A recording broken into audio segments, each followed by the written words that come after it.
Bonsoir à toutes et à tous, et merci d'être présents pour cette première rencontre du cycle Être imam en France.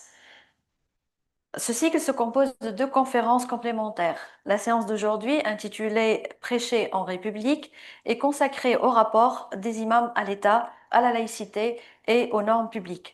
La semaine prochaine, le 5 février, à la même heure, une seconde rencontre, Prêcher en pluralité, portera sur la place des imams dans un paysage religieux marqué par le pluralisme et les dynamiques interreligieuses. Ces deux temps ont été pensés comme un ensemble cohérent permettant d'éclairer la fonction en France à partir de deux angles distincts mais étroitement liés. Par ailleurs, ce petit cycle de conférences s'inscrit dans la continuité du cycle consacré aux mosquées organisé l'année dernière. Après avoir interrogé les lieux, leur usage et leur inscription sociale et institutionnelle, il nous a semblé nécessaire de prolonger la réflexion en nous intéressant à celles et ceux qui les font vivre au quotidien, entre autres les imams. Dans la tradition islamique, la fonction d'imam ne renvoie pas à un clergé institué, mais à une autorité religieuse avant tout fonctionnelle. L'imam est celui qui conduit la prière, transmet un savoir religieux et, selon les contextes, joue un rôle d'encadrement moral et social de la communauté. Dans les pays majoritairement musulmans, cette fonction est progressivement institutionnalisée, souvent en lien étroit avec le pouvoir politique, donnant lieu à des statuts, des formations et des formes de contrôle très variables selon les États. La situation est sensiblement différente dans des contextes minoritaires et laïques comme la France. L'imam y exerce son autorité dans un cadre marqué à la fois par le pluralisme religieux, par le principe de la laïcité et par une intention particulière portée à l'islam dans l'espace public. Ces spécificités reconfigurent profondément les contours de la fonction de l'imam, tant dans son rapport à l'État que dans sa relation aux fidèles. C'est une analyse de ces recompositions et plus particulièrement à la manière dont les imams prêchent et exercent leur autorité en République que cette première rencontre est consacrée. Et c'est dans cette perspective que nous avons le plaisir d'accueillir M. Bernard Godard, que je remercie très chaleureusement d'avoir accepté de participer à cette rencontre. Bernard Godard est un enseignant-chercheur, spécialiste de l'islam en France et des relations entre l'État et le culte. Il enseigne à l'Institut Ben Bedis de la Grande Mosquée de Paris et est chercheur associé au Centre d'études en sciences sociales du religieux. Ancien fonctionnaire du ministère de l'Intérieur entre 1997 et 2014, il a été chargé des relations avec les musulmans au sein du Bureau central des cultes. À ce titre, il a été un acteur important des politiques publiques liées à l'islam en France. Il est l'auteur des Musulmans en France avec Sylvie Teussig en 2007 et de La question musulmane en 2015, ouvrage de référence sur les enjeux institutionnels et politiques de l'islam en France. Monsieur Godard, je vous remercie encore une fois d'avoir accepté notre invitation et d'ouvrir en fait ce cycle sur les imams en France.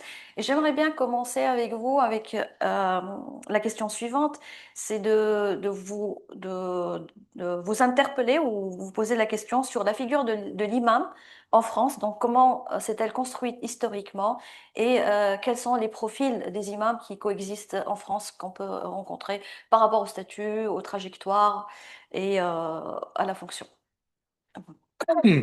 Alors, la figure de l'imam, elle s'est construite, elle est encore en construction, elle n'est pas encore finie, dans le sens où effectivement, d'un point de vue statutaire, il y a des choses à dire, c'est pas encore vraiment fixé, c'est quand même en bonne voie.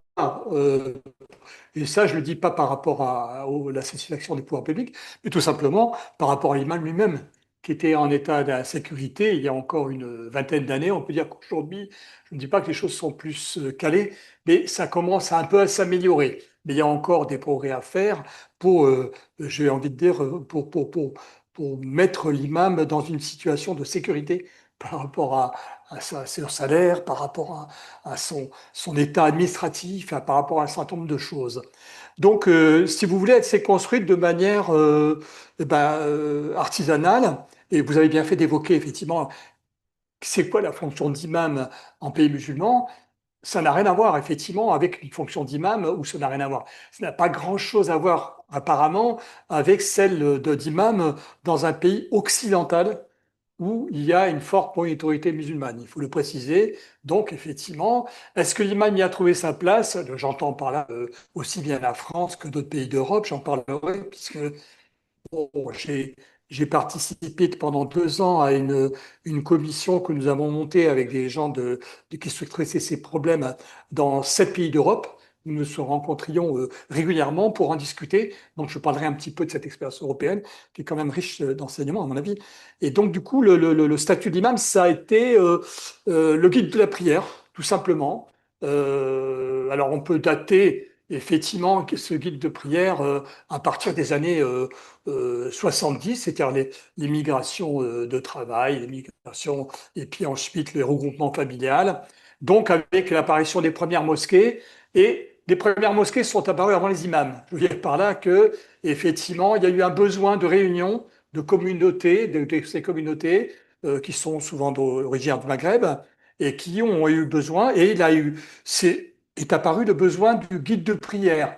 Bon, au début, c'était un guide de prière, on ne s'est pas posé la question, savoir qui allait guider la prière. Bon, et ensuite, bon, là, les autres questions qui venaient après, ça a été dans ces mosquées, au fur et à mesure que le temps avançait, que ces mosquées s'organisaient, se perfectionnaient, trouvaient un certain agencement. Il y a eu l'imam qui était finalement un guide de prière, et souvent dans les débuts, les imams n'étaient pas, étaient des ouvriers, des commerçants, des gens qui effectivement menaient la prière, faisaient la prière, mais ne se destinaient pas du tout à être des conseillers, on va le voir, ou des gens qui étaient des conseillers ou des commentateurs théologiques. Bon, avec les parenthèses qui s'imposent.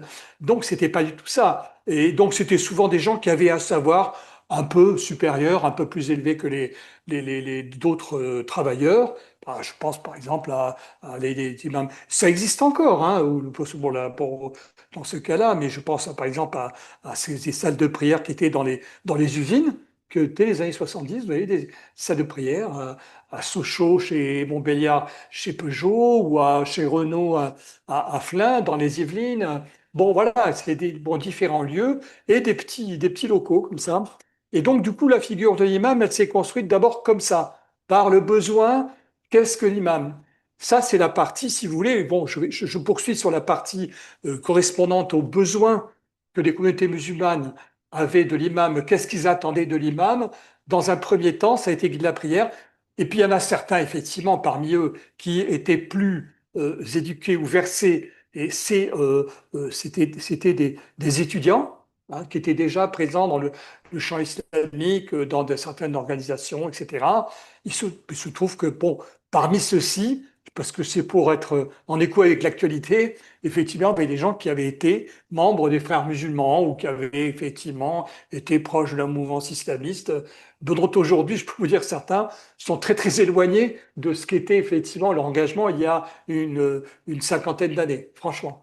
Mais bon, voilà, ils sont toujours porteurs d'un stigmate. Et donc, si vous voulez, il y a tout ce univers de gens qui, finalement, venaient d'horizons diverses. Et puis après, au fur et à mesure que les mosquées se sont construites, alors, les acteurs importants dans l'islam de France, c'est pas l'imam, c'est comment dire, le président de l'association gestionnaire, c'est l'intermédiaire avec les pouvoirs publics. Alors, c'est qui les pouvoirs publics?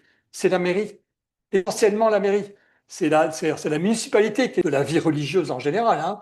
Mais dans le cadre de l'islam, pour en parler plus précisément, c'est le cadre de la mairie. Donc, il y a eu des relations qui se sont nouées dès le départ, dès les années 70-80, entre entre le président de l'association et les pouvoirs publics. Donc, il y a eu tout un échange. L'imam dedans, dans le fond, Bon, bah oui, c'était un besoin, et je sais que ça peut faire sourire, mais se dire, oui, oui, bon, un imam, ils vont, bon, bah, on va demander au pays d'origine, hein, on va voir avec alors la mosquée de qui? La mosquée de Paris, qui était plutôt, hein, dans les années 80, plutôt tournée vers l'Algérie, bien sûr, et puis du côté marocain aussi, on avait des réseaux, parce que les mosquées marocaines étaient nombreuses, très nombreuses, hein, donc à sortir du sol, etc. Et du coup, bon, on s'agressait pour avoir recours, et effectivement, on passait à un autre degré qui n'était plus celui simplement d'avoir recours à un guide de prière. Il fallait Mhm. vraiment, là, le besoin a commencé à se faire sentir, d'avoir besoin. Donc là, on s'est adressé au pays dit d'origine. Hein.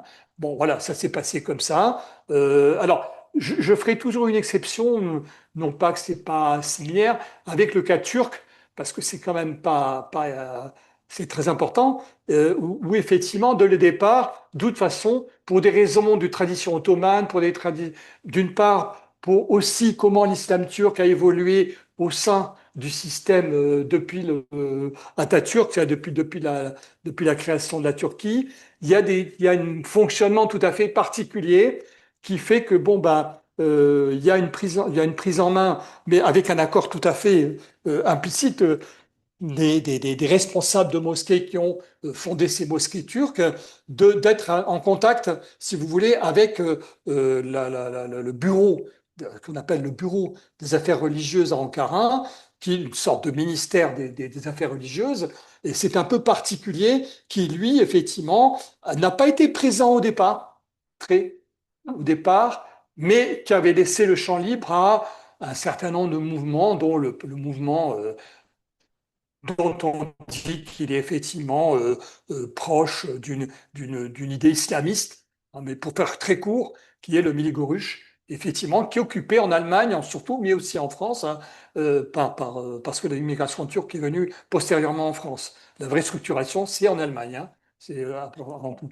Et donc, du coup, on a un paysage tout à fait particulier avec les imams turcs qui sont vraiment vus encore un peu comme on les voit dans le système turc comme des fonctionnaires. Donc, c'est par exemple les gens, au moment où en 2024, on a décidé d'arrêter l'importation des imams, ça a posé de vrais problèmes aux Turcs. Moi, j'ai eu des contacts avec eux, ils m'ont demandé, mais ils étaient affolés. Mais je veux dire, c'était pas un affolement de l'autorité turque, du pouvoir turc. C'était la réunion des communautés turques. Mais comment? Mais on est habitué effectivement à avoir recours à un imam qui est détaché, etc. Donc ça a posé de plus de problèmes. C'est eux qui ont le plus de problèmes. Après, il y a eu des questions qui se sont posées pour les imams détachés. On va en parler. Mais bon, en gros, voilà le statut de l'imam.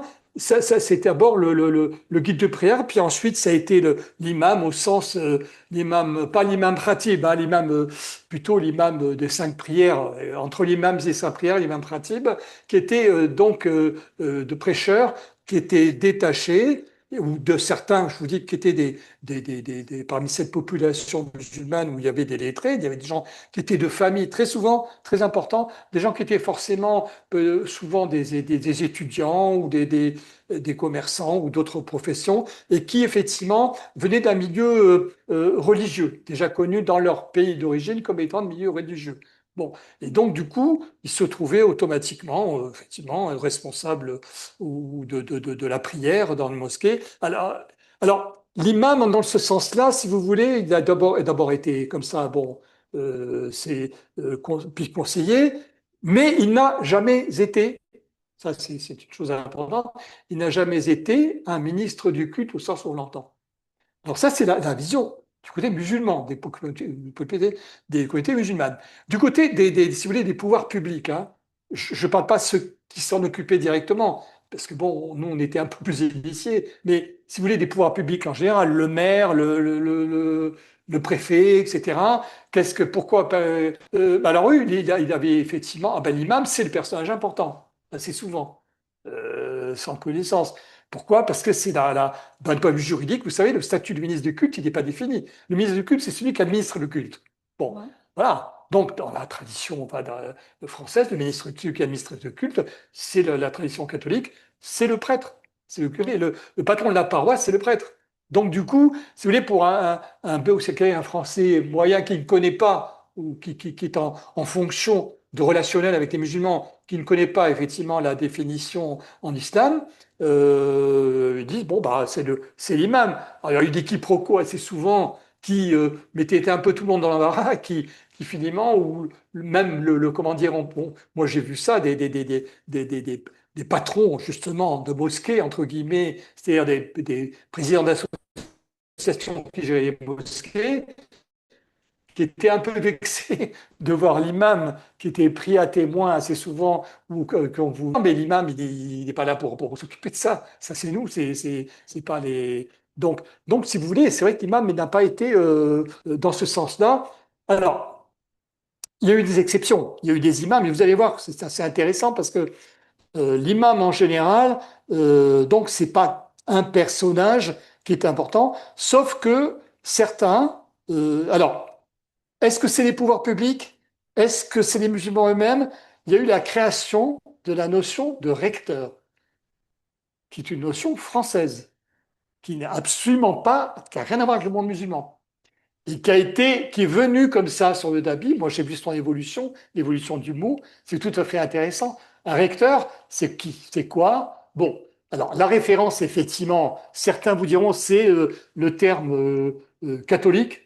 Le recteur, comme on dit en Bretagne, le recteur d'une église, hein, d'une paroisse. Mais apparemment, l'origine viendrait si vous voulez, du fait que la mosquée de Paris, qui est la première mosquée officielle, si vous voulez, dans le cadre français, donc métropolitain, hein, je mets l'Algérie de côté, c'est en fait la mosquée de Paris. Quel est l'établissement important de la mosquée de Paris? C'est l'Institut musulman de la mosquée de Paris. Donc, si vous voulez, assez rapidement, d'abord avec Sikadour Ben Maghrib, le premier recteur, hein, on a employé ce mot de recteur. Et ce mot de recteur, il était en référence à la fonction de l'Institut musulman. Pour dire, bah, c'est un peu comme un recteur d'académie, comme le recteur d'une institution universitaire, etc. Donc, c'est ça le départ. Bon, il se trouve qu'après, à partir de 1961, enfin de 58, mais 61 en France, le recteur de la mosquée de Paris était Hamza Boubaker, qui lui a vraiment utilisé le terme. Pourquoi? Parce que lui-même était professeur agrégé d'arabe. Et c'est un titre qu'il préférait à celui d'imam. Si vous aviez appelé le recteur, enfin justement, Hamza Boubaker imam, il a dit, ben non, je ne suis pas imam, je suis recteur. Donc, vous voyez, donc, vous voyez que ce terme s'est popularisé, c'est vrai. Et puis après, on a vu, alors timidement, les gens qui effectivement n'avaient pas forcément les qualifications universitaires, mais qui se sont parés du titre de recteur, mais qui avaient effectivement, bon, été plus autodidactes. Et je pense à l'image du recteur de la mosquée de Bordeaux, laquelle, parce qu'il y a pas, il y a plusieurs mosquées, qui est l'imam Tarek Oubrou, qui est tout à fait l'image effectivement de quelqu'un, bon, j'en ai discuté avec lui assez souvent, il préfère effectivement qu'on emploie à son égard le terme. Alors, il ne dégagne pas le titre d'imam, attention, hein, il l'assume, et d'ailleurs, il a lui-même un cursus qui est un cursus d'imam, qui n'est pas tout à fait commun à beaucoup d'imams, puisqu'il a commencé vraiment, c'est un diplômé en biologie et qui est un docteur en biologie, mais qui effectivement s'est retrouvé dans l'exercice d'imam, mais il a vraiment fait cet exercice d'imam. Il a été dans une petite mosquée à Pau, et puis ensuite, et puis dans le sud-ouest. Il s'est retrouvé ensuite à Bordeaux et il est devenu le recteur. Alors c'est intéressant parce que on peut se poser la question, mais est-ce qu'effectivement, peut-être c'est plus pacifié par rapport à d'autres de villes, si le fait que ce soit pareil, qu'il ait été un vrai imam, un vrai imam, et qu'ensuite il est, comment dire, il est pris ce type de recteur, ça lui a donné une surface vis-à-vis des pouvoirs publics, le maire de Bordeaux en l'occurrence, bon, pendant longtemps Alain Juppé. Donc effectivement, quand vous parlez de Bordeaux, tout de suite vous voyez l'image de recteur. Mais dans d'autres villes, par exemple, vous prenez des villes de Marseille, je n'ai jamais connu d'imam qui ait joué un rôle important, si vous voulez, ou qui puisse se parer du titre de recteur. Bon, pour d'autres différentes raisons. Mais si, il y a un imam qui a joué un rôle important dans la mosquée de Boulevard National, qui était une des plus grandes mosquées salafistes. Mais il n'a jamais pris le titre de recteur, hein, lui, Doudzi El Hadji. Il a été expulsé d'ailleurs il y a 5 ou 6 ans. Et effectivement, c'était un imam. Bon, mais c'est un peu l'exception dans la ville de Marseille. Mais je peux reprendre d'autres exemples.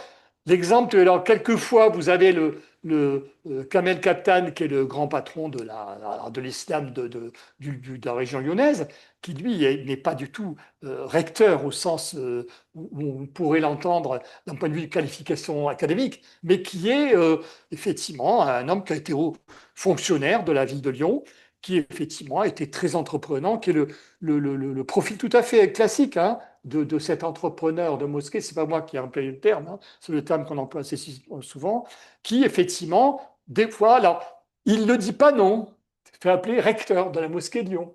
Vous voyez? Donc, vous voyez que, alors l'imam dans tout ça, revenons à nos moutons, mais l'imam dans tout ça, c'est qui, c'est quoi voilà, c'est un peu ça. Donc, du coup, le statut de ministre du culte. Alors, des ministres du culte, entre guillemets, ou des officiants de certaines religions, ceux qui sont effectivement le plus en difficulté, puisqu'ils sont d'origine étrangère, c'est, du point de vue du statut du séjour, par exemple, des choses comme ça, c'est les imams, parce que effectivement leur statut est mal défini d'un point de vue de ce statut qui reconnaît, parce que là, le problème, c'est l'autorité. Alors, on a le même problème, enfin, le même problème, la même question avec les pasteurs évangéliques. Qui est, quand ce sont des évangéliques qui sont sous le couvert de la fédération protestante, ils sont nombreux. Hein, ça va. Quand vous arrivez dans la mouvance pentecôtiste, ça devient plus compliqué. Qui est l'autorité qui décide, qui valide la nomination? Parce que à un moment donné, pour avoir un titre de séjour, ouais, c'est des questions pratiques. Hein, pour avoir un titre de séjour, il faut que vous ayez la validation d'une autorité. Qui donne l'autorité? Qui la distribue? Donc, c'est un peu la question, vous voyez, la question de l'imam, c'est un problème très délicat. Donc, je m'en tiens toujours à ce statut. Donc, aujourd'hui, si vous voulez, les imams, bon, beaucoup sont encore étrangers. Bon, pour le statut, c'est une chose. L'autre statut, c'est le statut social.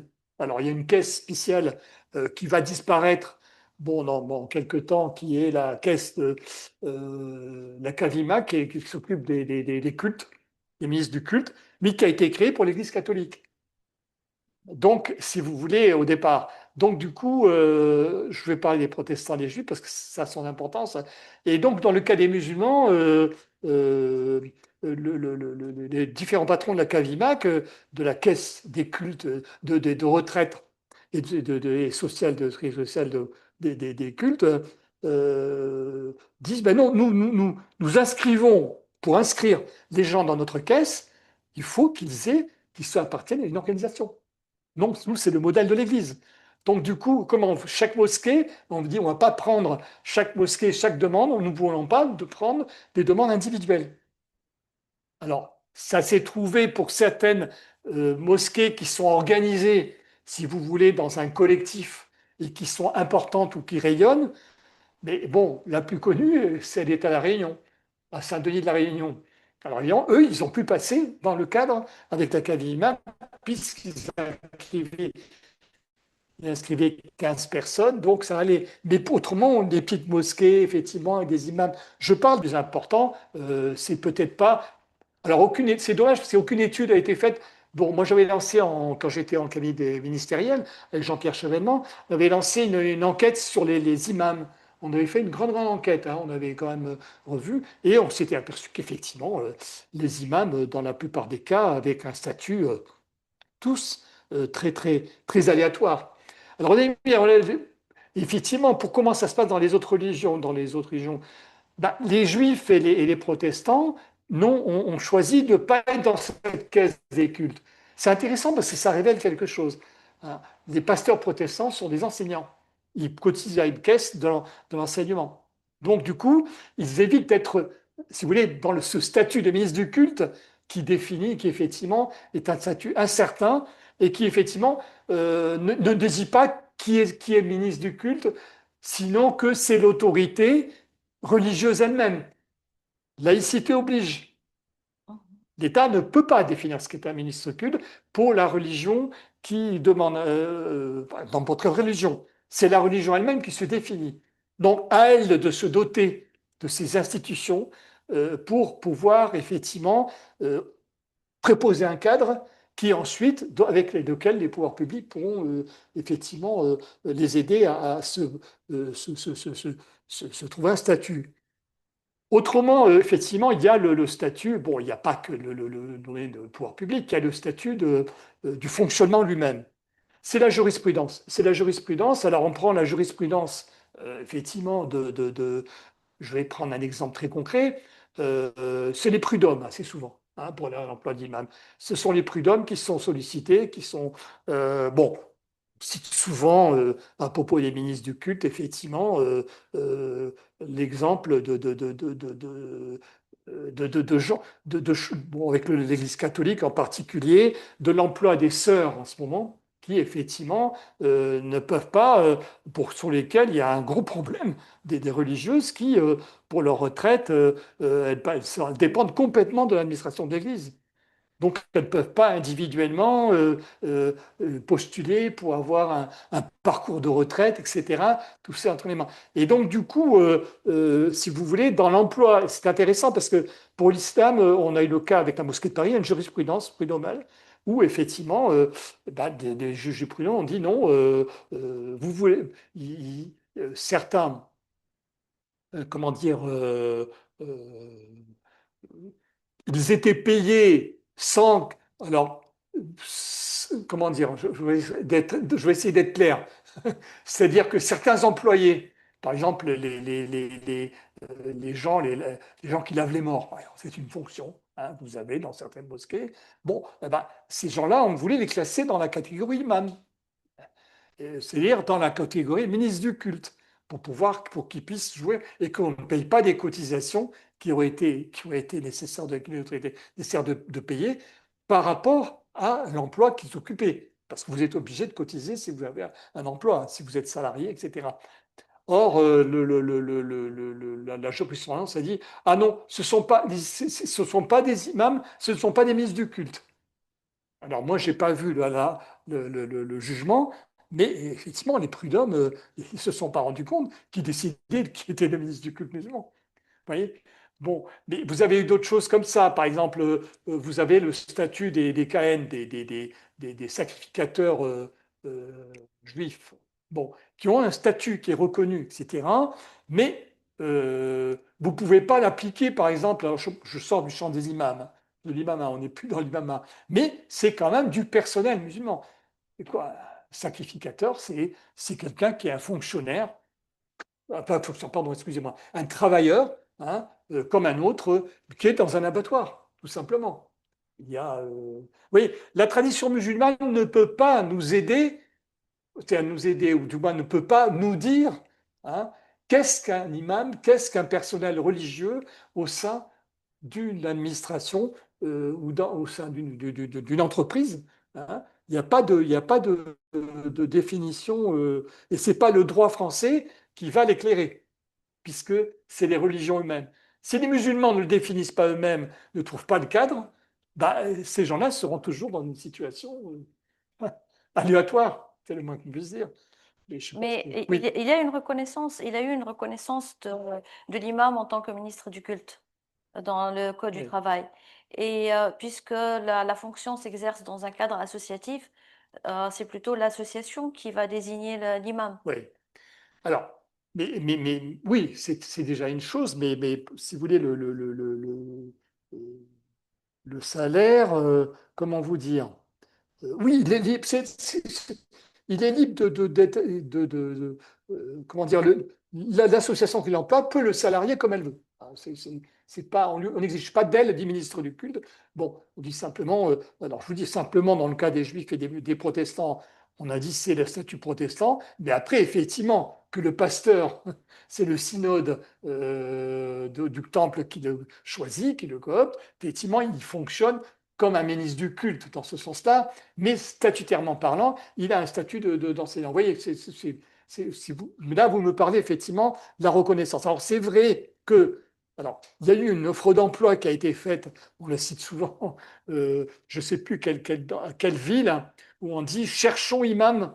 Et le Pôle emploi avait effectivement avait dit cherchons imam, etc. Donc, on aimerait d'ailleurs, c'est marrant, on est en train de reconnaître le statut d'imam. Non, c'est pas. Bon, bah, pourquoi pas? Mais la plupart des gens, alors, quel a été ce statut? Quelles rubriques ils sont répertoriées? La plupart du temps, c'est des animateurs sociaux. D'ailleurs, c'est assez intéressant parce que les imams détachés, donc ces fameux imams étaient détachés par les pays d'origine, algériens, ils étaient nommés imams. Non, c'était enseignants. Avant, moi j'avais rédigé un texte pour un nouveau accord avec l'Algérie pour qu'ils deviennent des vrais imams, parce qu'ils étaient comme sous la catégorie enseignants, etc. Et donc, mais c'est les Turcs, par exemple, qui ont demandé que c'est assistants sociaux. Ce sont des assistants sociaux, les imams, des imams détachés. Bon, c'est du passé hein, maintenant, parce qu'on est depuis 2024, donc normalement on ne doit pas. Moi, je ne veux pas m'étendre trop longtemps sur cette histoire de statut, mais vous voyez que quand même, il y a une insécurité administrative, juridique, et puis, bon, bah, effectivement, et puis, euh, la plupart des imams, parce que bien, je vous ai parlé de Tarek Oubrou, par exemple, ou d'autres imams, bon, c'est vrai, mais la plupart sont. Bon, là, il y a toute l'histoire, tout un petit peu dans l'histoire de l'islam de France, ces relations entre le patron de l'association et l'imam. Et ça, il y en aurait à raconter. C'est un rapport difficile, c'est un rapport qui peut être harmonieux, qui peut être tendu. Bon, l'imam n'a pas aucune sécurité. Moi, je vous le dis franchement, j'étais saisi par un certain nombre d'associations, dont les membres du conseil d'administration bon, m'ont dit que on leur avait enlevé l'imam qui était très bien. C'était une décision du patron de l'association. Alors ça renvoie à un autre problème qui est au fonctionnement démocratique des associations musulmanes. Vous voyez, donc c'est un peu, tout est emboîté. Et donc l'imam, encore une fois, il est un peu en situation d'insécurité. Voilà.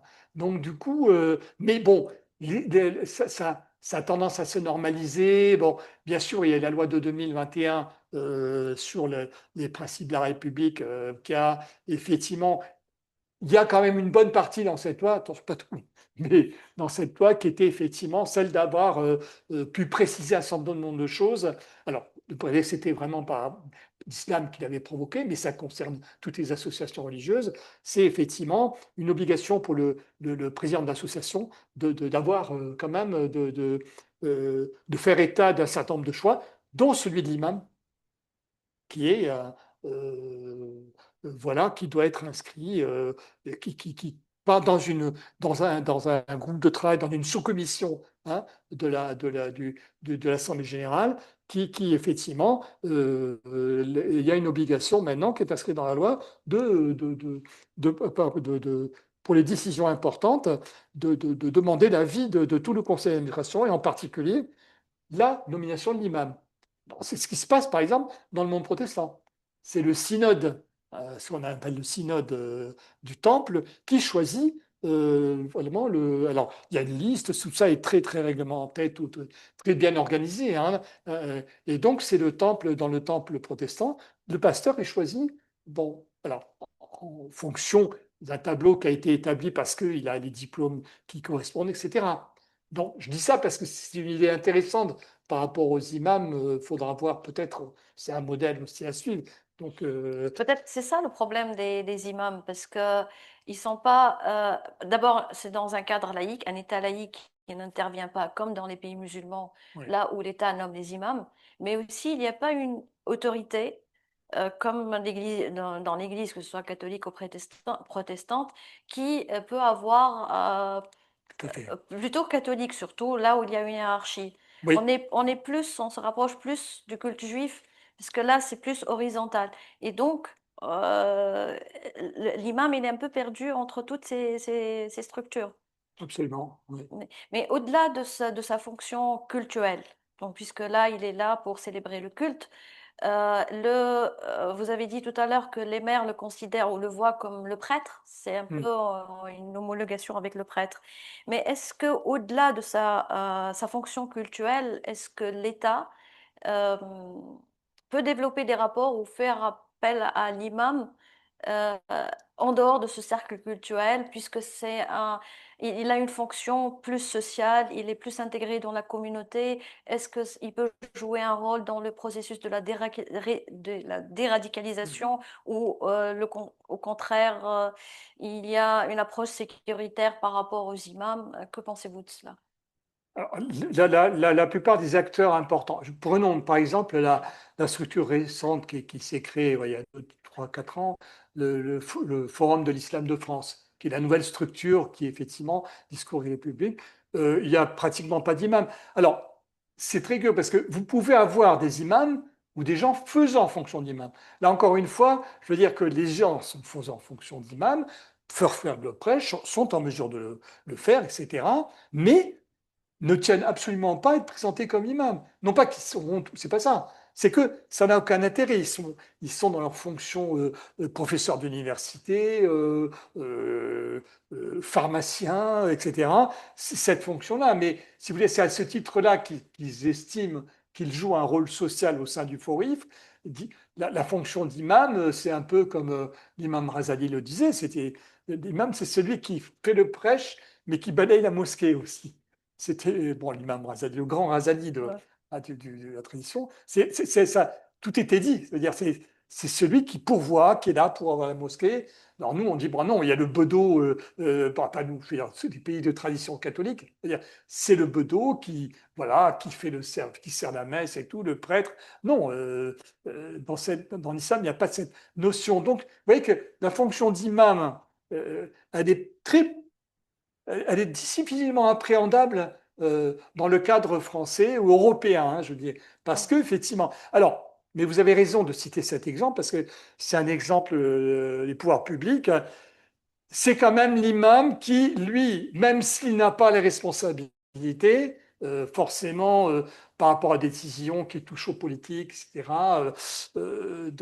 Alors, il fait le prêche, certes, mais c'est pas lui qui effectivement va être l'interface avec le maire, par exemple, mais c'est souvent la personne qui est un peu, j'ai envie de dire, le bouc émissaire, celui qui est responsable des propos, de la radicalisation. En fait, il doit tout supporter.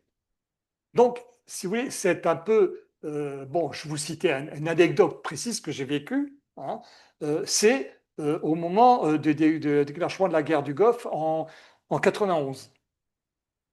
Bon, il y avait déjà eu ce qu'on a des expulsions d'imams. Bon, j'ai bien, justement. Donc, c'est à ce moment-là, on s'est dit, bon, mais dans les mosquées, il va y avoir des problèmes. Comment peut-on contrôler, ou du moins, comment on va détecter des agents de l'étranger qui vont, et hop, on va dire, c'est discours des imams. Alors, c'est là qu'effectivement on a vu le fait. Donc, il y a eu, c'est là, les gens savent peu, mais c'est un peu à ce moment-là, au moment du déclenchement de la guerre du Golfe, qu'il y a eu ce souci précis d'aller discuter, comment dire, d'aller observer et suivre les prêches dans les mosquées. C'était au moment parce que on pensait que il y allait y avoir une mobilisation musulmane, ce qui était faux. Mais on a eu beau dire, bon, j'ai dit, mais à l'époque, bon, qu'est-ce que vous voulez dire? C'était complètement déplacé. C'est-à-dire que, tout simplement, on estimait que, si vous voulez, les populations, la plupart des musulmans de France sont plutôt d'origine arabe. Donc, du coup, on estimait qu'il allait y avoir une solidarité avec Saddam Hussein. Bon, bon c'est un raisonnement un peu peu spécial. Mais bon, et malheureusement, c'est ce raisonnement qui a mis en place effectivement une surveillance des imams. C'est vrai que beaucoup d'imams, en particulier originaires du Maghreb, etc., bon, n'ont pas, effectivement, n'étaient pas forcément en accord, bien sûr, avec l'opération américaine, etc., etc. Mais bon, c'était des gens qui étaient pas, qui étaient quiétistes, quoi, qui n'intervenaient pas. Hein.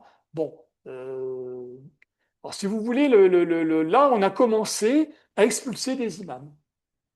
Et l'expulsion d'imams, c'est devenu finalement une sorte d'argument politique, pas du tout administratif ou de renseignement, je veux dire, je tiens à le dire, mais politique qui était vis-à-vis de la population le signal qu'on envoyait. Vous voyez, regardez, on a expulsé 15 imams. Et quel est le ministre de l'Intérieur qui n'a pas dit, moi j'ai expulsé tant d'imams?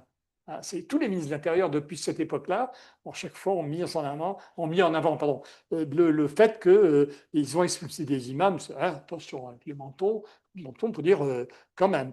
Donc c'est un acte politique. C'est-à-dire, là encore une fois, l'imam, vous voyez, s'est retrouvé. Je n'ai pas dit que ça n'a pas été justifié ou qu'effectivement, je ne parle pas de cet aspect-là. Ça, c'est autre chose.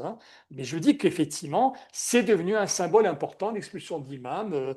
Depuis, à l'époque, c'était Paul Kidès, mais dans François Mitterrand, et puis ça a été jusqu'à Gérard Darmanin. On a toujours ce. Alors, ça s'est un peu perdu, c'est vrai.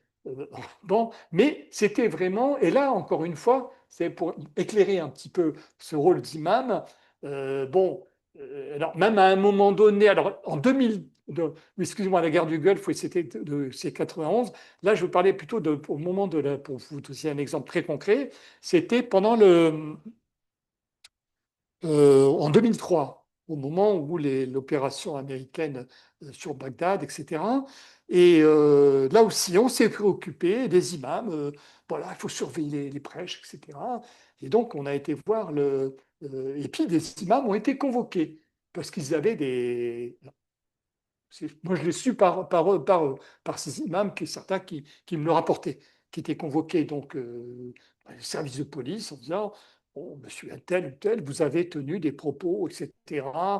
Bon, ça, il y aurait beaucoup à dire aussi sur les propos qui ont été tenus par les imams. Là aussi, bon, c'est toute une histoire, les propos rapportés, etc., pièces plus ou moins fiables, etc. Bon, bref, ça c'est un autre sujet, mais c'est quand même important.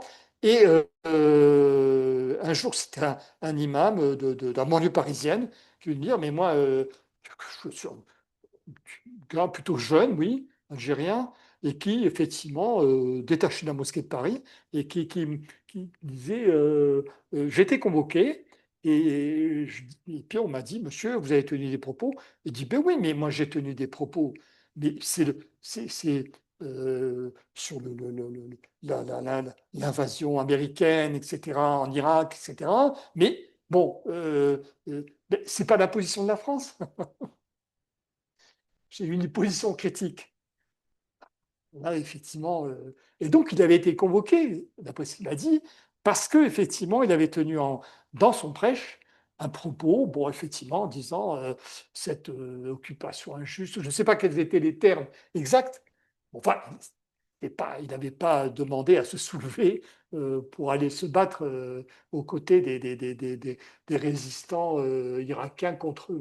Bon, non, pas du tout. Mais effectivement, et il me dit un peu candidement, parce que ça peut être aussi une manière candide, mais dit, mais non, mais je pensais que j'exprimais le point de vue du gouvernement français. Donc, vous voyez que, voilà, on est sur des quiproquos, etc. Bon, depuis, il y a eu tellement de choses qui se sont passées, mais c'était encore une époque. Donc, vous voyez que l'imam, une fois de plus, il était la personne qui était sollicitée. Mais c'est pour répondre plus précisément à la question que vous me posiez par rapport à son exposition, son statut, etc. Oui, mais je pense que ben, d'après certains chercheurs, il y a une Oui. tentative ou une volonté de même mise sur le discours religieux et d'orienter le discours religieux à travers les imams. Et d'où donc aussi la question de la formation qui s'est posée. Il y a eu tout un débat là-dessus, surtout après la fermeture de l'Institut qui formait les imams. Donc, que pensez-vous de cet aspect par rapport à la formation et par rapport à cette tentative d'encadrer un peu le discours religieux? Alors,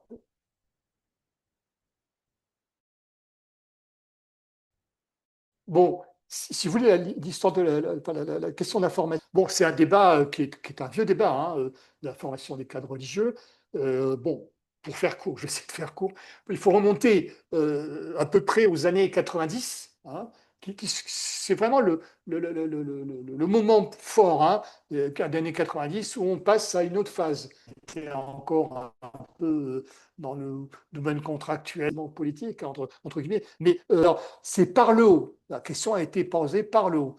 Est-ce qu'il faut effectivement créer une institution qui est, comment dire, euh, qui formerait des imams qui seraient un petit peu comme une université islamique?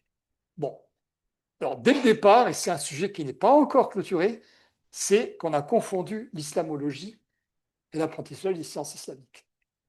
Et là, malheureusement, on y est encore. C'est-à-dire qu'il y a cette confusion qui est entretenue entre l'islamologie, et bon, je dis science islamique parce que je n'ai pas de théologie islamique, c'est encore c'est plus connoté, c'est plus précis. Je vais dire science islamique, c'est-à-dire tout ce qui est le côté confessant, pour dire la chose, de formation des futurs cadres religieux, de manière à faire de la liturgie, entre guillemets, bon, bah, comme sont formés les prêtres dans les séminaires, etc.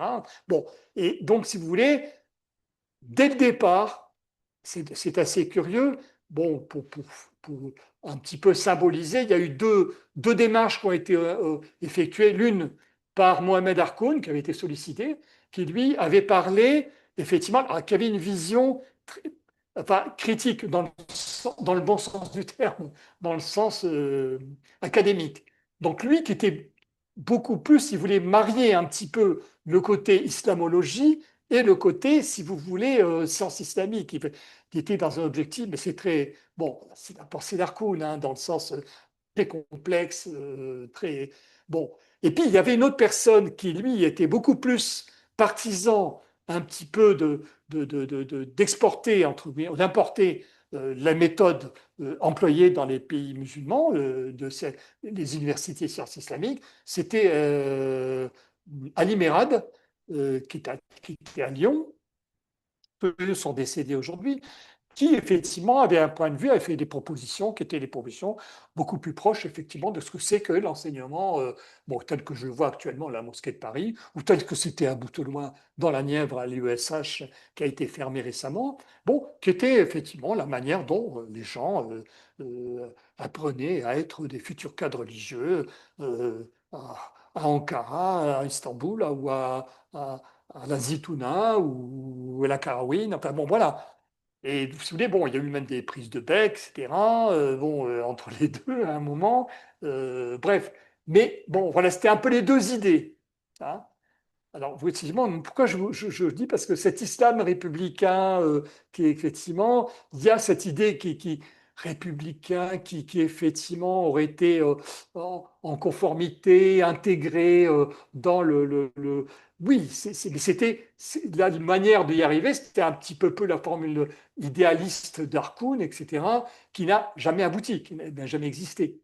Bon, et je ne porte pas de jugement là-dessus, mais ça n'a jamais existé. Bon, bref.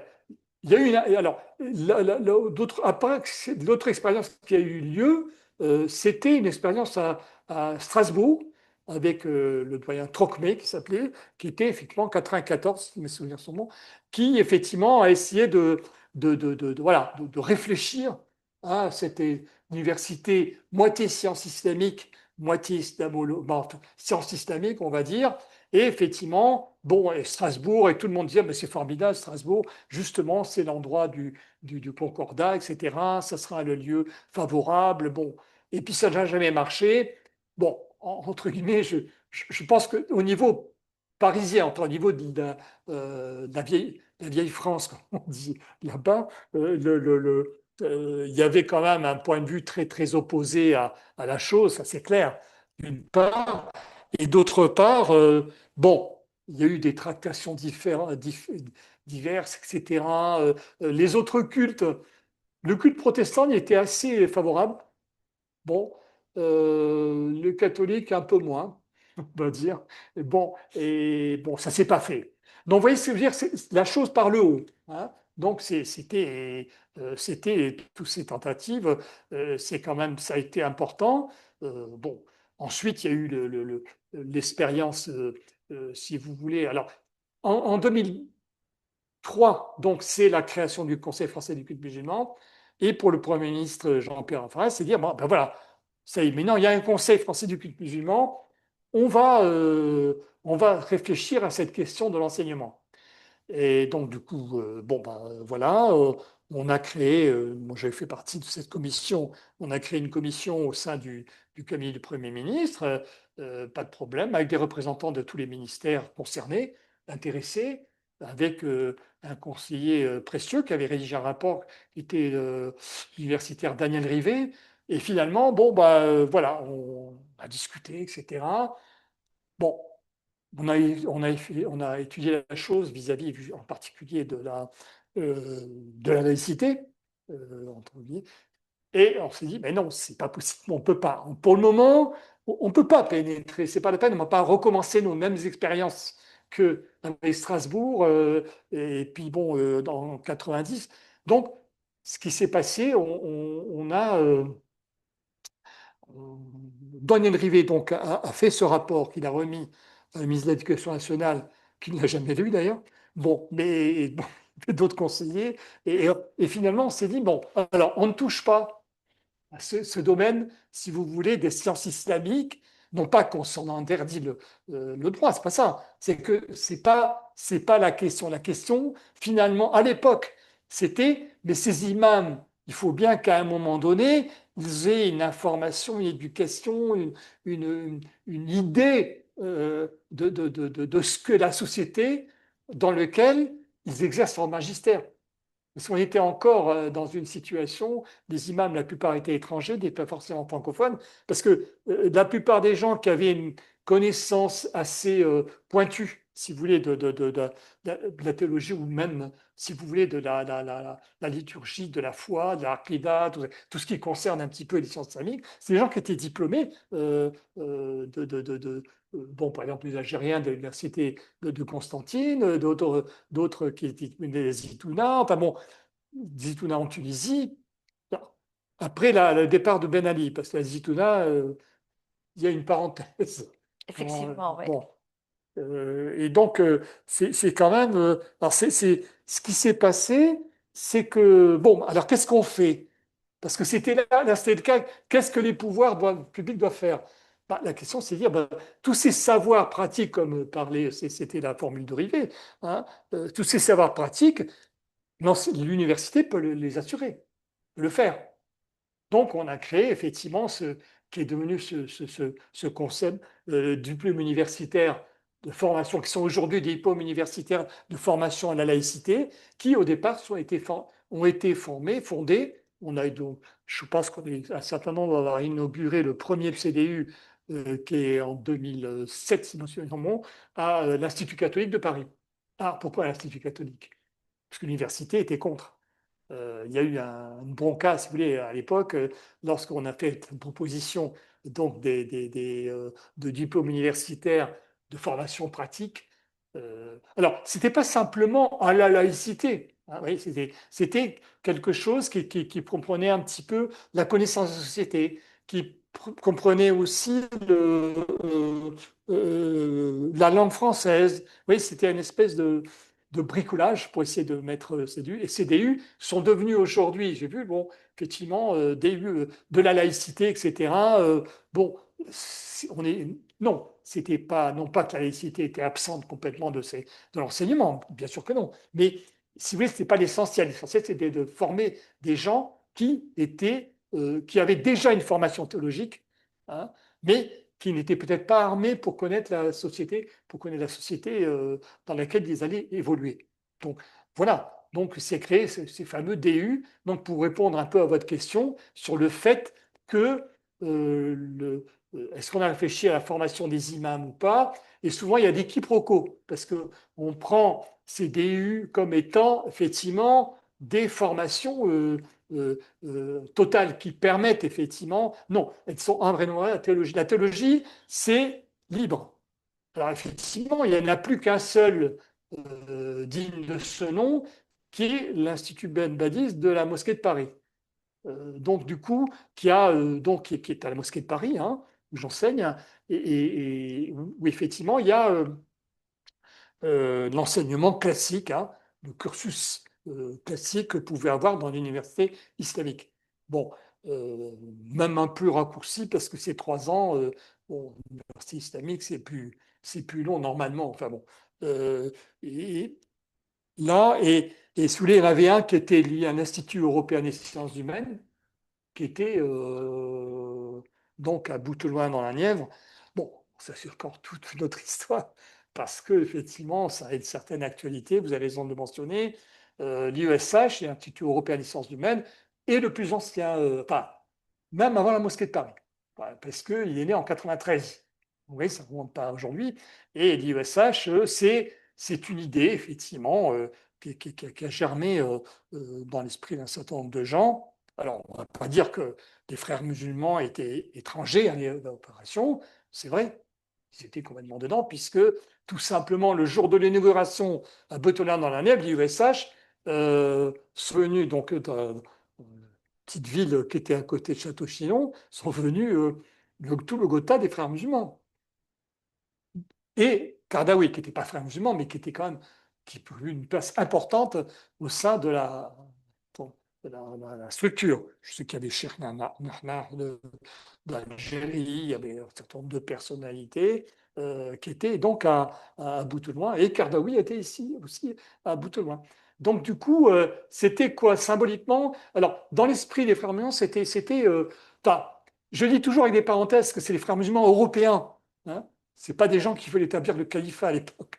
C'est des gens qui disent, bon, effectivement, ils sont dans une optique d'enseignement en disant, c'est là qu'il faut qu'on aille, parce que c'est là le point le plus important. Parce que c'est là, c'est formation, former la plupart des futurs cadres, les jeunes, etc.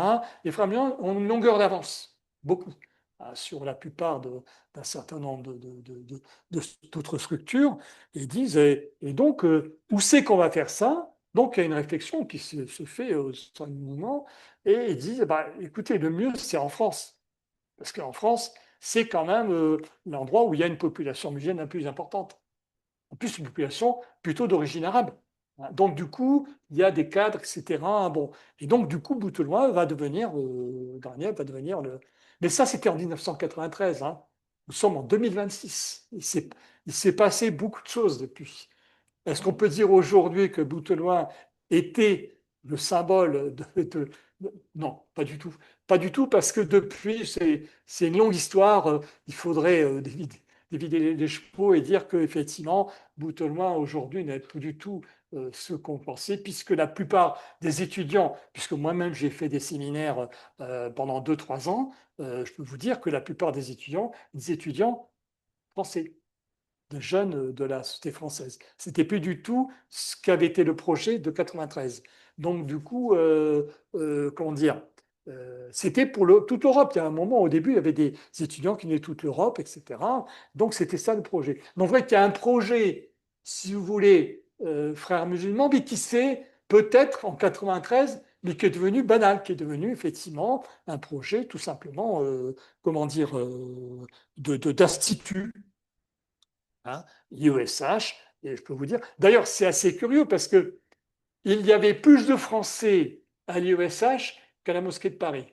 Je vous le dis en tant que témoin. C'est assez intéressant. Et la plupart des étudiants que j'ai connus, moi, à l'IESH, c'était des étudiants français, nés en France, etc.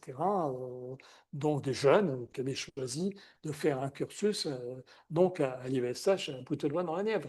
Mais pourquoi le fermer aujourd'hui si il y a plus cette coloration de frères musulmans et ça devient un institut juste pour la formation en sciences religieuses, pas que pour Oui. les imams.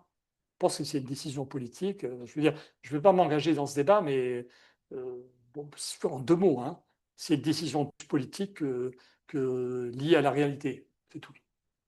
C'est pas parce que c'est plutôt symbolique. C'est très symbolique. C'est-à-dire qu'on désigne l'ennemi.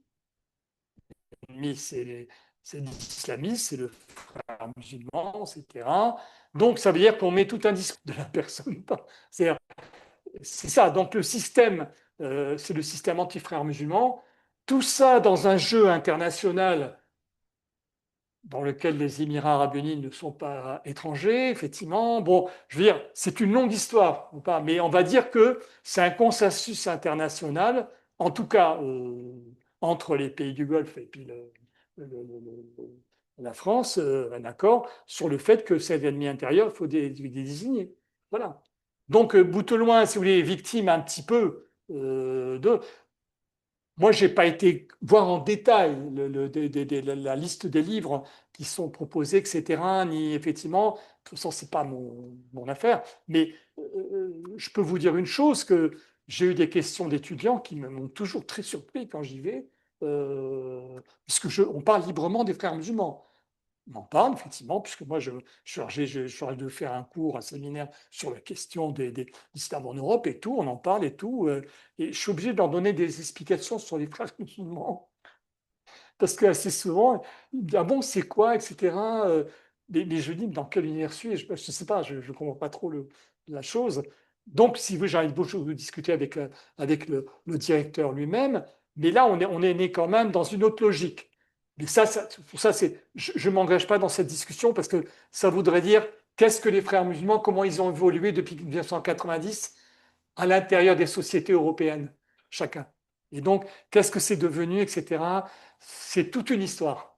Et c'est très intéressant d'étudier cette histoire, effectivement. Donc, Voilà, et ça serait intéressant de s'y pencher un peu plus parce que c'est pas du tout, au contraire, on est en régression si on est en train de dire qu'effectivement, vous désignez un ami intérieur qui serait des frères musulmans. Je ne crois pas que ça aide beaucoup. Ça insécurise tout le monde plutôt que ça sécurise. C'est vrai. C'est assez. Non, non, mais ça, j'ai mis juste une parenthèse pour. Je suis obligé de les aborder parce que ils ont amené des imams, quand même. Il y a eu des imams qui ont été produits par. Alors, c'est intéressant parce que ce soit Boutoulouin dans la Nièvre ou d'autres institutions, et ça, c'est pas que. La plupart des gens qui sortent des instituts en Europe sont très peu imams. Ils ne sont pas intéressés, ils vont chercher. Alors j'ai vu, parce que je peux dire le même cas en observant le terrain, on retrouve le même cas chez les jeunes Turcs. C'est-à-dire que vous avez à un moment donné, les Turcs ont mené une politique, effectivement, ils ont dit en France, on veut que nous formions dans le territoire français les futurs cadres. Donc, on va créer à Strasbourg, ils ont acheté des locaux, tout un ensemble immobilier d'ailleurs, dans le quartier d'Haute-Pierre, pour effectivement acquérir des logements, etc. Enfin, tout ce qu'il fallait pour construire une armature un peu académique. Et donc, ils ont dit, bon, maintenant, on va former, on va coopter un certain nombre de gens, de jeunes, et on va les envoyer, parce que c'est nous qui allons les former, on va les envoyer en Turquie, dans 5 universités, dont deux en Istanbul et une à Ankara. Et puis donc il y a eu un certain nombre, il y a une Nouria pendant 10 ans de jeunes qui sont partis. Hein, qui comme ça, qui sont partis en Turquie. Certains s'y sont maintenus, n'ont pas voulu revenir en France, sont devenus imams sur place. Bon, pas beaucoup, mais il y en a. D'autres sont revenus en France. J'en connais certains qui ont. Bon, beaucoup, il y avait des femmes, donc du coup, elles n'ont pas forcément trouvé à s'employer dans une structure. Et puis, certains ont quitté, parmi les brillants, ont quitté le travail d'imam. Ça n'avait aucune attractivité. Oui, c'est quand même intéressant, parce que ils auraient pu, mais non, ils n'avaient pas un cadre institutionnel qui leur permettait d'exercer leur ministère, leur magistère de manière satisfaisante. Ils ont choisi d'autres métiers, quoi. Voilà. Donc vous voyez que la formation, c'est une question. Alors nous, on n'est pas, si vous voulez, les pays européens sont quand même certains pays européens sont plus avancés. Bon, le cas le plus courant, c'est celui de l'Allemagne, hein, où effectivement, vous avez 7 universités quand même, hein, qui font un cursus en sciences islamiques, sont abritées dans des universités protestantes ou catholiques, d'accord, et qui sont payées par un budget, comment dire, un budget fédéral, hein, c'est une affaire fédérale.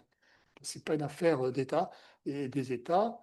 Et donc, ils ont, comment dire, que je me rappelle, oui, il y a sept universités, et ils ont, au-dessus du niveau que vous avez avec un bachelor, je crois, oui, oui, oui, à peu près à ce niveau, vous pouvez intégrer une autre structure qui vous permettra de faire une formation ensuite euh, au sein qui correspondrait beaucoup plus à nos DU, hein, mais d'un niveau nettement plus élevé. C'est-à-dire, c'est Collège Islamic College. Bon, ça s'appelle Islam College. Et donc, c'est une formation d'un certain niveau qui effectivement demande déjà avoir un certain niveau en sciences islamiques, etc. Mais enfin, il y a quelque chose, il y a un édifice qui a été fait, qui a été construit. Vous avez la formule anglaise aussi de l'Islamic College de Cambridge, qui est une formule qui marche peu ou prou, mais qui est assez intéressante aussi, qui effectivement correspond un peu à nos DU, mais d'un niveau nettement plus élevé. Donc, c'est-à-dire qui correspondent effectivement à cette connaissance de la société, c'est-à-dire ne pas rentrer dans le vif si vous voulez, des sciences islamiques, parce qu'il y a déjà Islamic Studies à Cambridge qui existe déjà, qui correspondrait, mais c'est quand même l'Islamic College qui est plus particulièrement destiné à former ces cadres, ces futurs cadres. Et donc, dans l'Islamic College, vous avez des choses comme beaucoup plus hardies, par exemple sur le genre, Mhm. des sujets très divers, hein, qui sont abordés, etc., et qui, effectivement, sont assez bien suivis et qui sont assez intéressants. Mais voilà où on en est au niveau européen, moi, je vous dis. Bon, et au niveau français, si vous me posez la question très concrètement par rapport à l'institut, d'une institution qui formerait des futurs cadres, bon, il y a l'Institut Belmadi, la mosquée de Paris, voilà, mais euh, c'est peut-être pas suffisant, mais je peux pas dire, enfin, à ma connaissance, hein, je me trompe peut-être, hein, il n'y a pas une réflexion, parce que la question de l'islam, c'est pas par l'enseignement de ceux qui vont exercer des fonctions de magistère. C'est plutôt l'islamologie, etc., tout ce qui s'est posé au moment où on parlait de la radicalisation. Au moment de la radicalisation, enfin, j'aime pas trop le mot, hein, je le dis franchement, c'est pas ma tasse de thé, mais de ce qu'on a appelé la radicalisation. On s'est posé la question et tout de suite, ce qu'a fait le CNRS et d'autres institutions, c'est quand même de prendre contact avec un certain nombre d'universitaires, etc. Et on n'a pas du tout posé la question du discours des imams. On a posé la question, il faut qu'on améliore l'islamologie, l'étude d'islamologie. On a travaillé sur ce sujet, hein, et on a demandé à des islamologues de s'occuper d'un sujet qui était un sujet de renseignement et des choses comme ça. Ça a été, bon, on a tout mélangé. Ça a été, euh, ça a été la halota complète, comme on dit. Mais c'est quand même curieux. Et donc, si vous voulez, le sujet que vous me parlez, pour répondre plus précisément par rapport à ça, le discours, il y a eu des gens qui ont bougé. Bon, je me rappelle, moi, je suis intervenu plusieurs fois avec l'Union des mosquées de France, qui est l'association officielle marocaine, qui effectivement a beaucoup mobilisé beaucoup, il faut reconnaître. Là-dessus, ils ont même créé une chaîne de télévision, etc. Il y a eu quelque chose qui a été fait à partir de Rabat là-dessus, c'est vrai, mais voilà, c'est pas ça qui a solutionné la chose, quoi. Mais il y a eu un vrai travail qui a été fait pour le discours des imams à ce moment-là. Il y a eu la création à Rabat de l'Institut Mohamed VI, qui était effectivement, qui existe toujours, hein, qui est l'Institut où on forme. Alors, qui au départ était une structure qui a été formée, qui a été constituée pour former les futurs imams ou cadres religieux de l'Afrique subsaharienne. Mhm. et sont venus se greffer des Français dedans. C'est assez curieux, c'était un peu le. Et donc ça fonctionne. Il y a certains imams qui ont été formés là-bas, qui sont des gens qui ont une certaine assiette, une certaine assise, pardon. Et c'est vrai que c'est pas mal. Mais bon, il y a pas, je ne peux pas vous dire aujourd'hui, à ma connaissance, je ne sais pas quel est l'état, mais il n'y a pas du côté des pouvoirs publics, en tout cas, mis à part cette solution miracle DDU, qui sont intéressants, mais qui ont évolué d'une certaine manière, mais qui en même temps ne sont pas la solution. C'est la formation théologique. Où en est-on? Ben, voilà, c'est un peu une situation. On va voir, peut-être ça va évoluer. Oui. Ok, donc j'enchaîne avec ma dernière question justement sur en attendant que je vais un Euh, on a parlé des imams détachés et ça répondait au départ à un besoin de la communauté, ben, les immigrés qui venaient dans les années 60 et 70, donc qui s'installaient en France, mais juste pour le travail. Mais et ça répondait ou ça s'inscrit aussi dans le cadre de la politique, des politiques des États des États d'origine dans le cadre de leur politique religieuse, mais aussi par rapport aux émigrés. Donc, ce qui a donné lieu à ce qu'on appelle l'islam consulaire. Est-ce que cela est resté au niveau des communautés, c'est-à-dire le rapport entre l'État d'origine et les communautés, ou aussi un impact sur les rapports entre les deux États, c'est-à-dire la France et les États d'origine qui envoient ces imams détachés? Et aussi, est-ce que le renvoi de ces imams a-t-il eu un impact ou a créé une crise diplomatique entre la France et ces États-là? Oui, alors, c'est pas qu'une question qui concerne que la France. Ah, c'est une question, avec l'expérience que j'ai, je veux dire, c'est partout en Europe que ce phénomène, le phénomène dont vous parlez, s'est produit. Il n'y a pas qu'en France. Euh, Donc, si vous voulez, au début, la position de ces pays, comme bon, je vais prendre l'Algérie, le Maroc moins, mais l'Algérie plutôt, la Turquie après, c'est vrai, mais l'Algérie, prenons l'Algérie, très, très concret, euh, ça a été, euh, ça a été un sujet, effectivement, comment va-t-on faire pour ces populations, pour leur apporter l'aide dont ils avaient besoin, de pouvoir avoir besoin en matière de conseil d'encadrement religieux. Et c'est les amicales, l'amicale des Algériens en Europe en particulier, qui a fait. Mais beaucoup de jeunes d'origine algérienne se rappellent de leur jeune âge où ils allaient effectivement de temps en temps suivre un enseignement ou du moins apprendre quelque chose. Ça les fait un peu sourire aujourd'hui. C'était bon, c'était un peu du bricolage, c'était bon, c'était le minimum, mais ça n'a pas donné une satisfaction. Il n'empêche que si vous voulez, c'était perçu de la part des pouvoirs publics français comme étant, bon, ben voilà, la solution, c'est à partir du moment où c'est les pays qui prennent en charge cet encadrement, ce suivi, pourquoi pas? Ça va se faire. Alors, en France, ça a continué et c'est quelque chose qui a perduré, alors que ça n'a pas été le cas dans la plupart des pays étrangers. C'est assez intéressant. C'est-à-dire que si vous prenez le cas, disons, soyons concrets, de la Hollande, euh, bon, l'Allemagne, mais l'Allemagne, c'est très particulier avec les Turcs, là aussi. Les relations, finalement, avec l'instance turque officielle sont meilleures en France qu'elles ne le sont en Allemagne. Elles sont très, très mauvaises avec l'État fédéral. Parce qu'il y a effectivement cette histoire de concurrence et les Turcs n'aiment pas du tout que l'État concerné veuille mettre le nez. Donc, du coup, cette initiative dont je vous ai parlé par rapport à l'Allemagne, hein, des sept universités, etc., c'est quelque chose à laquelle les Turcs sont complètement opposés. Les Turcs officiels, hein, Mhm. il y a une petite organisation turque qui en fait partie, etc. Alors, c'est assez curieux parce que la structure qui s'est associée vraiment à ce projet, c'est ce qui correspondrait à nos frères musulmans. Non, non, mais c'est un. Donc, du coup, voilà, c'est pas. Alors, non, pour répondre plus précisément, comment prendre la chose de manière la plus courte possible. Bon, je vais casser d'abord les idées reçues, hein. Je vais aller là-dessus tout de suite. Il y a une commission qui a été réunie au Sénat. C'était Nathalie Goulet qui était la présidente, j'en rappelle à l'époque, hein.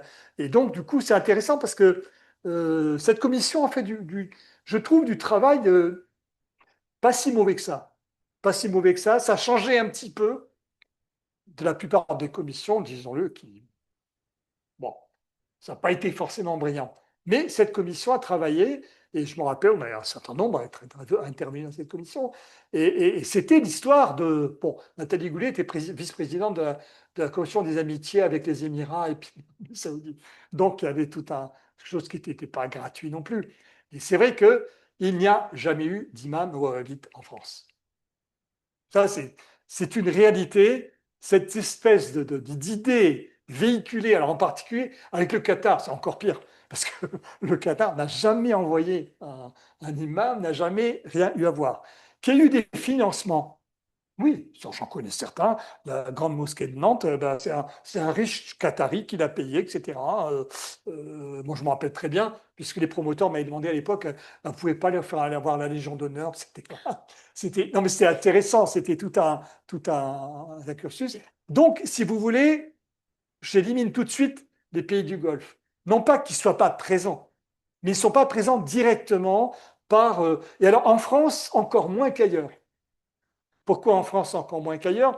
Parce que dans la plupart des pays européens, vous prenez l'Angleterre, avec la grande mosquée de Regent's Park, ou alors la mosquée de Rome, vous prenez d'autres endroits, Genève, Bruxelles, oui, il y avait la mosquée, la grande mosquée locale tenue par la Ligue islamique mondiale et par voie de conséquence, beaucoup par l'Arabie saoudite. Est-ce qu'il y a eu un discours wahhabite diffusé par Genève, par Bruxelles? Il y a eu des problèmes à un moment, effectivement, par rapport aux imams qui étaient, etc. En France, on n'a jamais eu ça. La mosquée de Paris elle n'est pas saoudienne. Elle n'est pas le pays, elle ne reçoit pas. Elle a eu des fonds un petit peu pour un certain nombre de choses par la Ligue islamique mondiale, mais c'est pas important. Ça lui va donner une importance notable. Donc du coup, les gens du Golfe, par rapport au discours, par rapport aux imams, par rapport à ce truc, il y a effectivement, alors il y a une sorte d'amicale d'anciens ou de gens qui ont fait leurs études, euh, soit à Médine, soit à d'autres universités. Je pense en particulier à celle pas de Jeddah, de la capitale, Riyad. Riyad, Ah, oui, Riyad. de Riyad, et qui ont un salaire. Mais c'est une minorité, hein. Il y en a, ils sont à peu près une vingtaine, si mes calculs sont bons. Bon, est-ce qu'ils diffusent un discours, etc. Alors, j'en ai parlé avec le guide un peu de ce gars qui s'appelle Zao Meskin, qui a créé une école ici en France, qui effectivement, lorsqu'il y a eu la création du Conseil français du culte musulman, a été une personnalité qui s'y est opposée, qui effectivement a eu des problèmes avec les frères musulmans, tiens, les revoilà, et qui effectivement, bon, on va dire que c'était, allez, un représentant d'une pensée, d'une certaine pensée, etc. Est-ce qu'il a une influence notable par rapport aux imams, par rapport au discours, etc.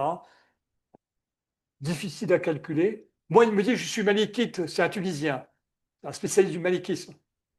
Je n'ai rien à voir avec Oui, bon, voilà. Je suis obligé de prendre en compte son discours. Pourquoi? Parce que m'a-t-il raconté des bêtises. Mais vous voyez, donc on est mais il y a pas de discours wahhabite. D'ailleurs, les wahhabites, souvent leur ambassade d'Arabie Saoudite, c'est son discours. Ah non, mais le wahhabisme, c'est pour l'Arabie Saoudite, hein. C'est pas pour. Bon, soyons raisonnables. Il y a quand même l'université de Médine. C'est pas rien. C'est quelque chose qui a été relancé par le roi Fahd dans les années 70, effectivement. Elle est là, elle est importante, elle forme des gens, c'est pas rien. Et il y a des Français, beaucoup de convertis, qui sont passés par l'université de Médine. Beaucoup, enfin, un assez grand nombre de convertis. Donc, du coup, ces gens-là sont là. On va dire, pour faire simple, hein, je vais essayer de résumer, c'est un peu le courant matérialiste, comme on dit. C'est un peu ce courant wahhabite légaliste, hein, on va dire. Donc, du Oui. coup, voilà, ils sont là, effectivement, ils existent, ils sont un centre important en Europe. C'est pas en France, c'est à Birmingham. Hein, c'est là où de traduction, par exemple de textes wahhabites, effectivement, en français, effectués par tout ce personnel, etc., qui est à Birmingham, dans un centre voué à ça, et donc qui ensuite sont publiés et occupent un champ très très important dans le livre islamique français. Ça, c'est une réalité. Ça, Et donc, il y a une formulation des textes de Médine, etc., on va dire, qui est une pensée wahhabite, c'est beaucoup dire, mais qui effectivement fait référence à un certain nombre de penseurs, de gens qui ont joué un rôle important dans le wahhabisme. Par extension, je dis salafisme, parce que bon, on ne va pas rentrer dans le sujet, c'est un sujet en soi. Mais bon, à part ça, on ne peut pas dire. Après, effectivement, il y a les autres pays. La Turquie, je vais essayer assez rapidement d'en parler. Oui, il y a effectivement un islam turc, etc. C'est un ensemble. C'est pas simplement, c'est bon, c'est des Hanafites. Bon, effectivement, il y a un certain nombre de différences par rapport aux rituels, par rapport, etc. Bon, ça c'est vrai, mais globalement, c'est un islam sunnite ordinaire. C'est le cursus c'est ce que vous pouvez avoir aussi bien à Kuala Lumpur ou à Médine même, ou même à l'université, c'est Ben Dadi, je crois que ça s'appelle, oui, à Alger, à Constantine. Mais là, si vous voulez, c'est pas, il n'y a pas quelque chose de particulier. Donc, sur le contenu lui-même, qu'il soit marocain, tunisien, algérien, il n'y a pas de spécificité. C'est à peu près, c'est le même contenu. Hein, c'est pas donc, il n'y a pas un contenu particulier. Après, sur l'influence dont vous me parlez, l'influence des pays. Alors, on va dire que, alors, là, effectivement, il faut rentrer dans le vif. Le Maroc ne s'est pas préoccupé outre mesure de cette situation jusqu'en 2000. On va dire, en revanche, depuis les années 80, il y a un dynamisme marocain, des communautés marocaines dans la construction de mosquées, dans effectivement l'occupation d'espace, etc., très important. Mais ce n'est pas un sujet qui a été un sujet important pour le Royaume du Maroc. Vous savez, la position du roi à l'époque de Hassan II, c'était de dire oui, mais non, vous êtes des sujets marocains avant tout. Donc, si vous voulez, il dit je ne me préoccupe pas de savoir comment vivre. Je sais que vous devez être de bons sujets marocains. Et puis vous courez voilà, en personne dans un pays invité, etc. Donc, ce n'est pas un sujet. Ça devient un sujet à la mort du roi Hassan II, à partir des années 2000. Et la raison profonde, mais ça, bon, c'est un autre sujet, c'est l'islamisme en pays musulman. Bon, ça, c'est tout un sujet en soi. Effectivement, il y a toute une politique qui a été mise en œuvre, etc. Et au Maroc, effectivement, il prend une autre coloration à partir des années 70, pardon, 2000, excusez-moi. Et on dit, là, on s'en préoccupe de manière, c'est ça qui est la préoccupation pour les sujets, pour les pays, ces pays-là. C'est ça qui est la préoccupation première. Hein. Et pour le Maroc, je prends l'exemple du Maroc, c'est à partir de 70, en particulier, je pense, si sont 2003, les attentats de Casablanca, etc. C'est une préoccupation, mais qu'est-ce que c'est que ces gens-là, ils sont venus d'Europe? Donc, c'est la prise de conscience qu'on a un problème avec des communautés marocaines qui abritent un certain nombre d'islamistes qui vont s'attaquer au Royaume du Maroc dans les années qui viennent. Donc, il y a une vraie prise en considération de l'encadrement du suivi. Donc, du coup, il y a une structure qui se met en place avec un ministre des Habous, Ahmed Toufik, etc., qui est nommé, qui est avec tout un dispositif, avec des gens qui sont à Rabat en ce moment, au ministère des Habous, qui gèrent la chose. Dont un des leaders, c'est Abdallah Boussouf, qui était imam à Strasbourg, donc qui est passé là-bas, qui est devenu un personnage important. Donc, c'est une dimension qui est très importante pour le Maroc. On peut dire que c'est le pays, moi je me demande si c'est même le pays qui n'est pas le plus impliqué dans la chose. Et pas seulement qu'au Maroc, hein, bien sûr, en France, en Espagne, et dans toute une bande qui partirait de Stockholm jusqu'à Algeciras. Hein, c'est un petit peu la diagonale marocaine. Bon, c'est un sujet. Donc, dans ce sens-là, oui, c'est vrai que ça a une influence, sauf que les Marocains n'étaient pas dans la politique de détachement des imams. Ils ont fait ça pendant 2 ou 3 ans, c'est vrai. Ils en ont détaché. Et après, qu'est-ce qu'ils ont fait? Ils ont adopté un autre système. Ils ont dit, ben, ceux qui sont détachés, on va en chercher à en laisser s'ancrer dans le paysage français maximum. Et c'est ce qui s'est passé. Donc, du coup, vous n'avez pas d'imams détachés marocains pour Il y avait une trentaine.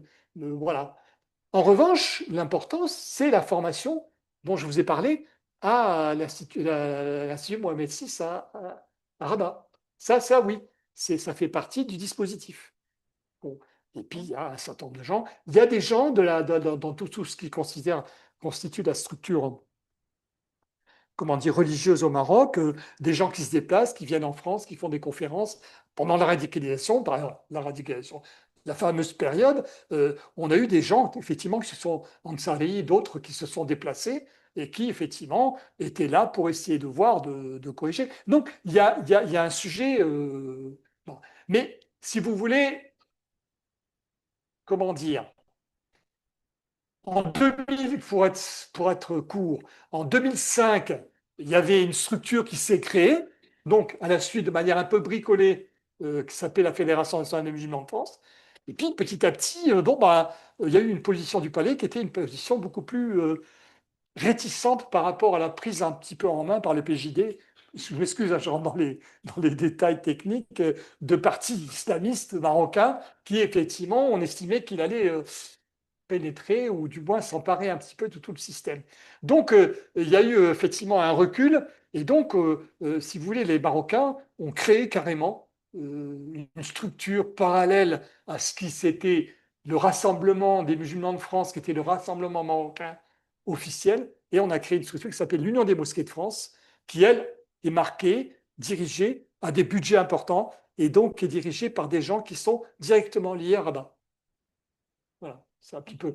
Dans le cas algérien, bon, je vous vaste sujet, je ne vais pas rentrer dans ce sujet, mais il y a effectivement bon, bah, un suivi, mais moi je dirais qu'aussi bien dans le cas marocain que tunisien, c'était une volonté des pouvoirs français de faire jouer un rôle, en particulier dans la formation. Il y a une visite de François Hollande à Oujda, carrément, où il a été demandé au Maroc de créer un institut en France, carrément. Oui. Et donc, si vous l'Institut musulman de de la mosquée de Paris, bon, c'est au départ, qui c'est qui a un petit peu le relance, ou le lance parce qu'il n'a jamais été existé tant que tel, c'est Charles Pasqua en 94. Et oui, disons que l'Institut n'avait pas d'existence. Donc, si vous voulez, du côté français, il y a quand même une volonté de suivre, d'instiller, de faire que les États d'origine soient encore un peu des acteurs importants dans la formation des imams.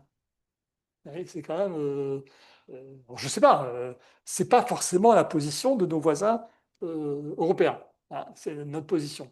Donc, il y a quand même, donc on va dire qu'aujourd'hui, le seul institut qui fonctionne, c'est un institut qui est l'Institut de la Mosquée de Paris, qui est effectivement payé par l'Algérie, qui est effectivement complètement, voilà, dépendant.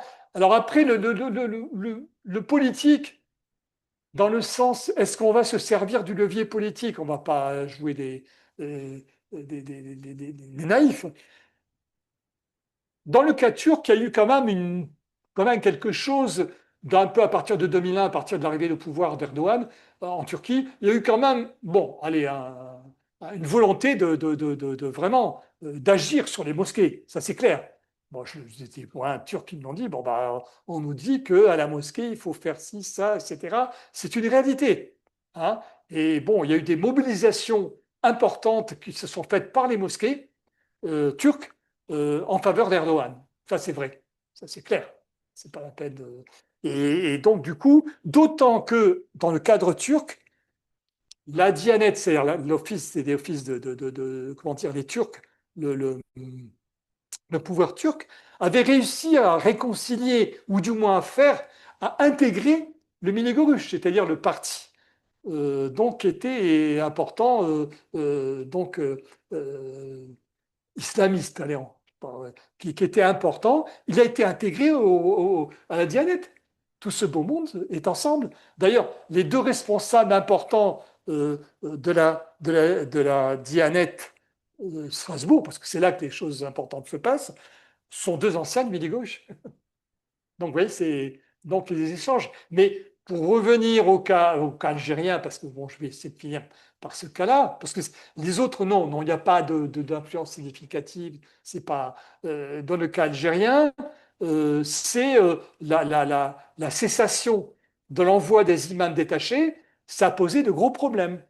Bon, ils sont en train de résoudre la question en faisant prendre en charge par les associations locales les imams donc qui vont éventuellement rester, dépasser leur contrat de 4 ans.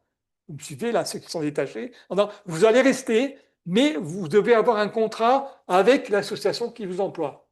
Mais big problème, parce que, bon, il n'y a plus l'argent, forcément. Donc, qui c'est qui va payer, etc. Ça pose un certain nombre de problèmes. Bon, qui font que, et si vous voulez, l'ingérence, ça ne plaît pas à beaucoup de patrons de mosquées, si vous voulez, de dire, de continuer à avoir un regard de la structure centrale de la mosquée de Paris au travers de... Parce que s'ils ne payent l'imam, ils ont envie d'être indépendants. Vous voyez? Donc, ça pose un certain nombre de questions qui sont en train de se passer, d'être résolues, bon, les choses devraient bien se passer. Alors, la mosquée de Paris a développé ce qui est une idée assez intelligente de mettre des annexes à Lille, à Saint-Étienne, à Marseille, donc de structures détachées des Manis, ce qui leur permet effectivement d'avoir un pied dans les mosquées aussi. Partout où il y a une communauté algérienne importante. C'est en cours. Ouais. Merci infiniment. Le temps a très vite passé, donc on arrive à la fin de notre. Ah, il y a une question quand même. Hein. Ok. Merci beaucoup.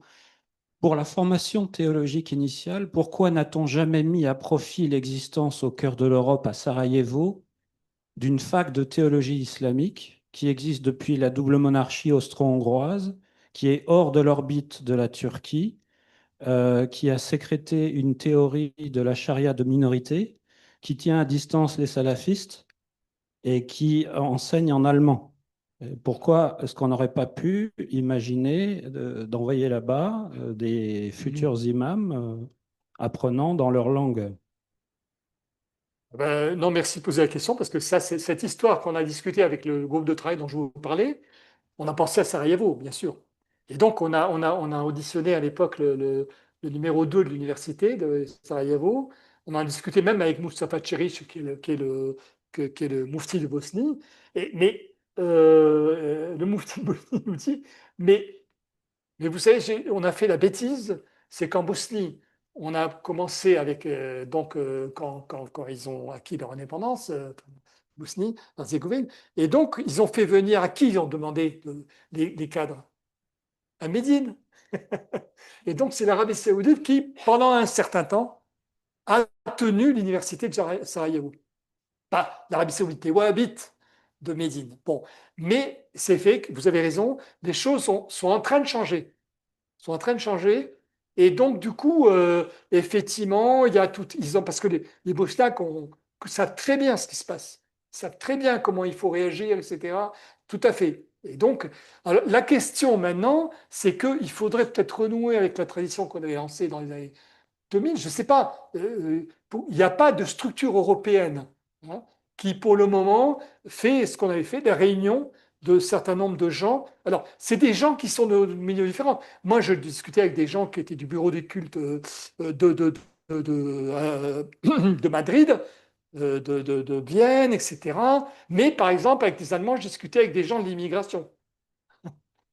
Donc, selon le pays, vous avez des acteurs différents non pas qu'il n'y ait pas un bureau des cultes à Berlin, mais il voulait pas s'en mêler. Donc, si vous voulez, il y a une manière d'aborder la question selon la manière dont le poser différente. Donc, il faudrait effectivement peut-être créer au niveau européen, mais pour une structure. Alors, ça, c'était avant 2015. Le malheur, c'est que depuis 2015, la direction prioritaire, c'est de Kershov qui l'a lancé, hein, le commissaire européen. Ben non, lui, il était commissaire à l'époque, qui est effectivement tout sur la radicalisation.